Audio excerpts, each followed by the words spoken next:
ও, ঢিলটা তাহলে তুমি মেরেছো? হ্যাঁ, ভয় পেলে নাকি? না না, ভয় পাবো কেন? কিন্তু তুমি এখানে কি করছো? তোমার টানে। আসলে গ্রামের ছেলেরাও যে মন জয় করতে পারে সেটা জানতাম না, তাই চলে আসলাম। মন জয়? হ্যাঁ, মন জয়। তুমি কি বলছো? আমার মাথায় তো কিছুই ঢুকছে না। মাথায় অন্য কিছু ঢুকিয়ে লাভ নেই, তোমার ওই মাথায় শুধু আমাকে ঢুকালেই হবে। কি বলছো তুমি এসব? আমি তো কিছু বুঝতে পারছি না, একটু বুঝিয়ে বলো। আসলে আমি তোমাকে ভালোবেসে ফেলেছি। দেখো, ভালোবাসা আর ভালো লাগা এক নয়। আজকে ভালো লাগছে, কালকে না লাগতেও পারে। কেন? আমাকে দেখে কি এমন মনে হয়? না, মানুষের রূপ দেখে তো আর বিচার করা যায় না, তাই বললাম আর কি। আমি অত শত জানি না, আমি তোমাকে ভালোবেসে ফেলেছি। আর এই উত্তরটা কালকে এখানে এসে নিয়ে যাব। ভেবেচিন্তে বলবে কিন্তু। হাসছি। কিরে, এত বেলাতের বাড়ি আসছিস? খাওয়া দাওয়া লাগবে না? একটু দেরি হয়ে গেল মা, আব্বা এসছে? না, তোর আবার মাঠে গেছে, আসতে দেরি হবে।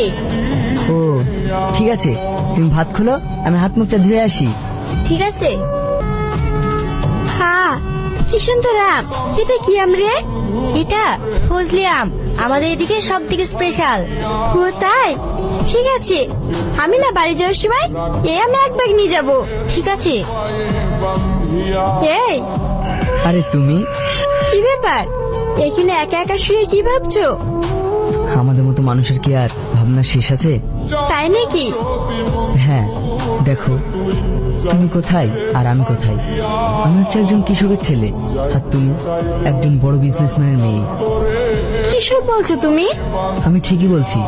তোমার আব্বু তোমাকে শহর থেকে গ্রামে নিয়ে এসেছে 60 জমিদারের ছেলে ছোটনের সঙ্গে বিয়ে দেওয়ার জন্য। এখানে আসলে তোমার ঠিক হয়নি। আমি তোমাকে ভালোবাসি, তাই এখানে এসেছি। আর আজ যদি তুমি আমাকে ফিরিয়ে দাও, সত্যি বলছি আমি খুব জেদি, আমি কিন্তু সুইসাইড করে ফেলবো। হাসি। হ্যাঁ, আমি ঠিকই বলছি। বলো, তুমি আমাকে ভালোবাসবে কিনা? কি সব পাগলের মতো বলছো? সুসাইড করবে? হ্যাঁ। আচ্ছা, এই ভালোবাসাটা সারা জীবন থাকবে তো? থাকবে বলে তো তোমার কাছে বারবার ছুটে আসি, তুমি বোঝো না কেন? সত্যি? হ্যাঁ, সত্যি।